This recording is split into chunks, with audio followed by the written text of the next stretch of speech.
क्योंकि जब गोरा लिख देता है पेपर पे तो ये मोहर तस्दीक सब्त हो जाती है कि कितना ये निज़ाम डिसफंक्शनल हो चुका है। मगर इतनी डैमिंग चार्जशीट, इसको आप बॉम्बशेल करार दे रहे हैं। What was the biggest bombshell for you?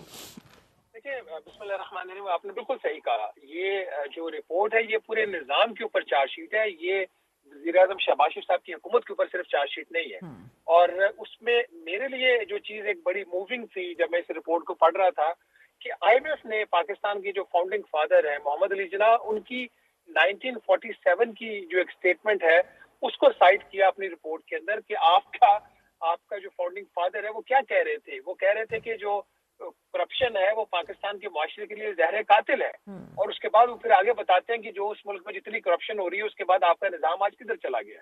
तो ये मेरे लिए सबसे ज्यादा इसके अंदर एक इम्पोर्टेंट चीज थी। बाकी जो एक और जो चीज अब ऑफिशियल हो गई है, पहले आप और मैं बाकी जो एनालिस्ट थे, जो परसेप्शन सर्वेज होते थे उसकी बेस पे बात कर रहे थे, उसमें डाउट्स होते थे।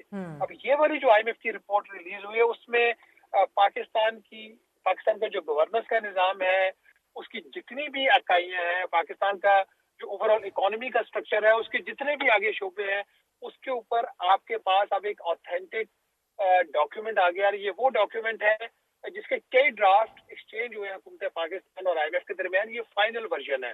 ये भी डाइल्यूटेड फॉर्म है, इसमें बहुत सारी चीजें अजहर। डिलीट की गई हैं हुकूमत के कहने के ऊपर, हुकूमत की सिफारिश के ऊपर। तो ये भी हुकूमत ने उस वक्त जारी किया जब उसके अलावा उनके पास चारा नहीं था, क्योंकि अगले महीने आईएमएफ के बोर्ड का इजलास होना था और उसकी प्री कंडीशन थी कि रिपोर्ट जारी करोगे तो हम आपका अगला जो बोर्ड का अप्रूव करके आपकी किस्त आपको देंगे।